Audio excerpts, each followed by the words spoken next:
I'd like to bring to the podium now for greetings the Honorable Kim Wilson, JP MP, who is the Minister of Economy, Trade, and Industry. Please welcome her.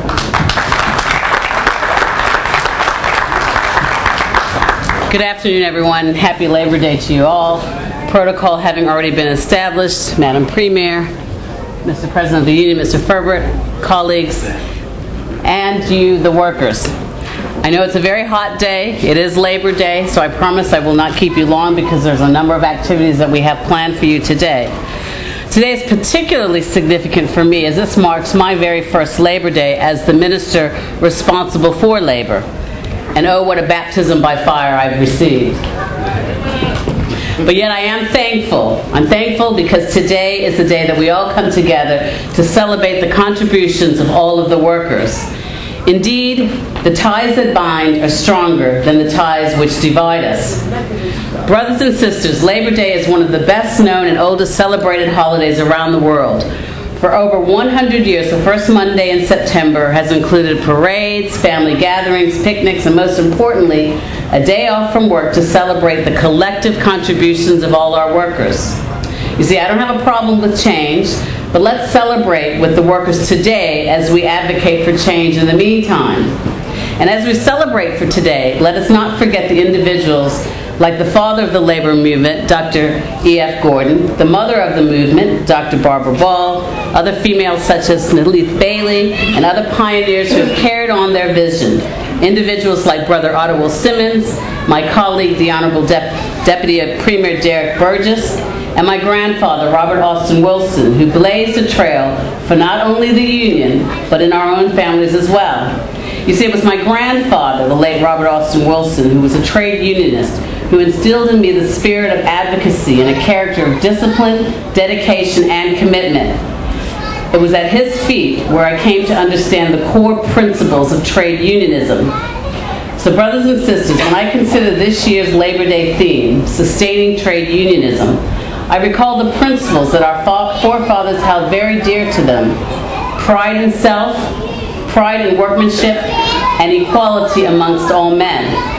You see, I understand the struggle. It was about equity, better working conditions, and fairness. Trade unionism grew out of a group that banded together to achieve this common goal. The leadership bargained on behalf of the rank and file to negotiate labor contracts. And it sounds simple today, but we know that the journey was long and hard.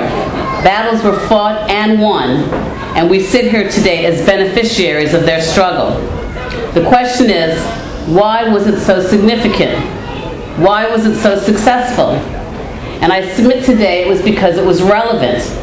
Tactics, including downing tools and withdrawing services, were powerful motivators for employers who were building an economy. It was significant because it was relevant. It was successful because it was relevant. That is what our economy needed to grow, and to grow up fast it did. However, brothers and sisters, today is a new day. The economy has moved on. Sustaining trade unionism means making it relevant for today's economy. I'm not talking about throwing out the baby with the bathwater.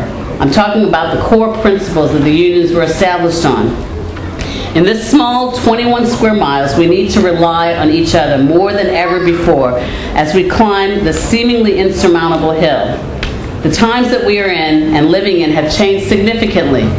This is not our parents' economy, nor is it our grandparents' economy.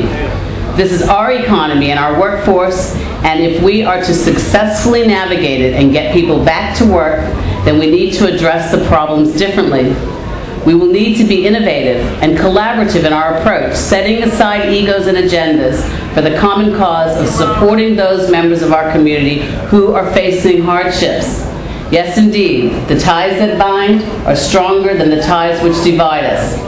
And so in order to remain competitive in our global economy, employers working with unions will need to fully utilize the economic potential of all of their employees.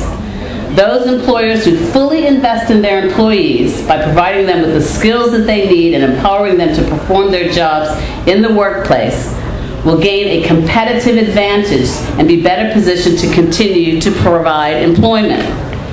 Unions have an important role to play today and in the future in ensuring a harmonious working environment. If unions are to ensure their longevity, then there are a number of factors that will have to play a part. We must hold true to the principles that unions were founded upon.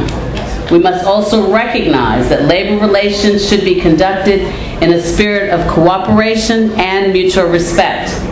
Employees, unions, and employers all have a vital stake in maintaining workplaces that are productive and competitive. Emphasis has to be on resources that should be placed in solving problems and resolving issues rather than on conflict and confrontation. Now let me be clear, I'm not knocking the tactics of the union, but I sincerely believe that unions need to be more practical in how they approach disputes and disagreements. And I'm a firm believer that there is no problem that is so tedious or tenuous or difficult that it cannot be solved by us without jeopardizing the reputation of this tiny little island and our delicate economy. Not everything has to be contentious. So brothers and sisters, the rancor that we have experienced in these last few weeks has caused us to pause and to wonder aloud, how do we move beyond this point? In order to sustain our unions now and into the future, we must operate on a playing field of mutual respect, cooperation, and support. So brothers and sisters, now more than ever, we need to remember that the ties that bind are stronger than the ties that divide us.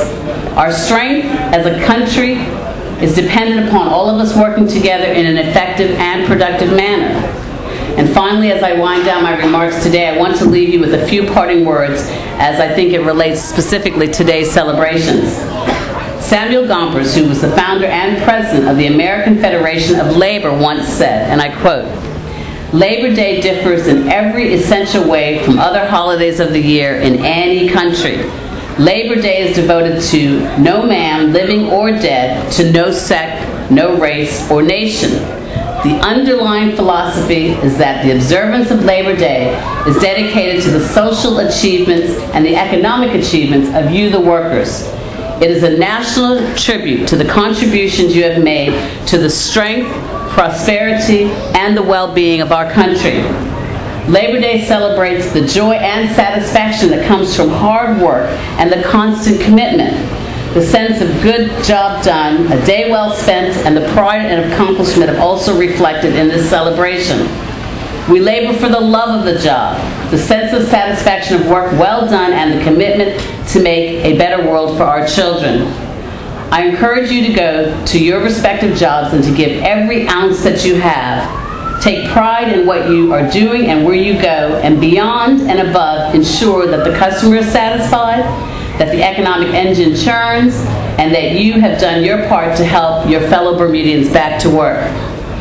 Brothers and sisters, the maintenance of good order, discipline, efficiency, and proper conduct is essential to Bermuda's reputation. And I am of the firm belief that every employee has a duty to their employer and to their fellow Bermudians to preserve the highest standards in all aspects of work and behavior. So to those of you here today, quite simply, you must continue to do your part and commit to being responsible, innovative, respectful, and hardworking members of our workforce. And when you see someone not giving their all, you have a responsibility to address them and show them the right way and how it's done. And to the unions, yours is a very, very important role. And we salute you here today for the work that you have done, are doing, and will continue to do in the future on behalf of the worker. May your work continue to count, and may it be relevant. Brothers and sisters, it has been my singular honor today to address you and to pay homage to you. You are the lifeblood of our community, and today our country is a better place because of your sacrifice and dedication, and that the workers all over this island need to be blessed and continue to be blessed. And I encourage you to continue to do the job that you are doing and doing it well. Thank you.